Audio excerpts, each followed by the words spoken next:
Thanks, Jenna. Winnipeg Free Press reporter Bartley Kives joining us now to go over some of the hot topics in news lately. And first of all, starting with some downtown development. Yeah, no, it's kind of exciting. There's this lot opposite of City Place, kitty corner from MTS Centre, and it is controlled by Manitoba Public Insurance. It's one of these surface lots, and we have many surface lots in downtown Winnipeg that's going to be developed.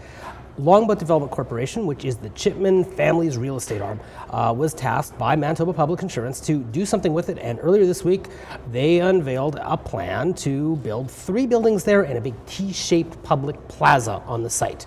Oh. Yeah. And what could be in these buildings? Well, 2 of the buildings would be office towers with probably something commercial like restaurants on the main floor, and the third building's kind of up in the air. It might be hotel, it might be residential, it might be hotel/residential, and for the longest time people have been urging the creation of more residential units downtown, but it may not be possible. Now the interesting thing about this plaza is we have a lot of plazas in downtown Winnipeg. We have all kinds of open spaces, including right nearby here at the Forks, and the notion is this will be the center of this sports, hospitality, and entertainment district, aka the Shed, that CentreVenture is working on.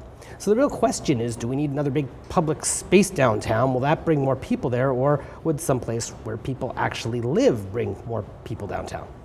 Fair argument. Yeah. All right, we want to move on to a provincial issue, Bill 18. Yes. The proposed anti-bullying law. Now, here's something fascinating. We're sitting here in the province of Manitoba. It's got a huge financial crisis, effectively. Maybe not a crisis, the province would say, but we're going to be seeing a budget coming down in mid-April. That's going to be pretty tough. I mean, there is no money for programs. We're either going to see cuts or we're going to see another deficit that people are going to scream about. And we also have increasing costs of, paying for things like floods. We're going to have another flood this year. So what is the province embroiled in? An anti-bullying bill, because there is the fears of some people that this is social engineering of a type, that this is forcing homosexuality education into schools, when the reality is the bill is saying that schools can put some sort of gay-straight alliance into place. So people are essentially freaking out, and it's fascinating watching this be the issue that is consuming the province. So where do we go from here? Do you think the province will try and downplay this, or keep it in the limelight?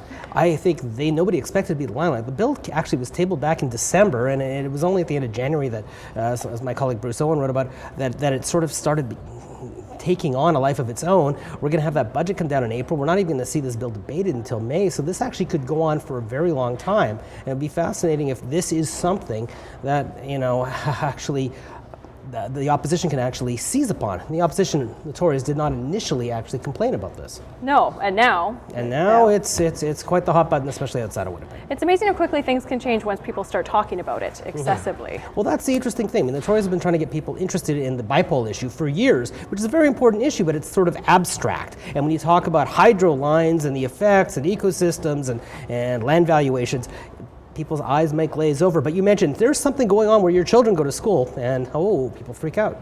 Exactly. Well, it will be one to follow, and like you said, it's not even going to be debated for another few months, so it's not something that's going to go away anytime soon. Thank you so much, Bartley. You're welcome. Looking forward to having you back in a couple weeks. Yep, thanks. We're taking a quick break here, BT. Stay with us.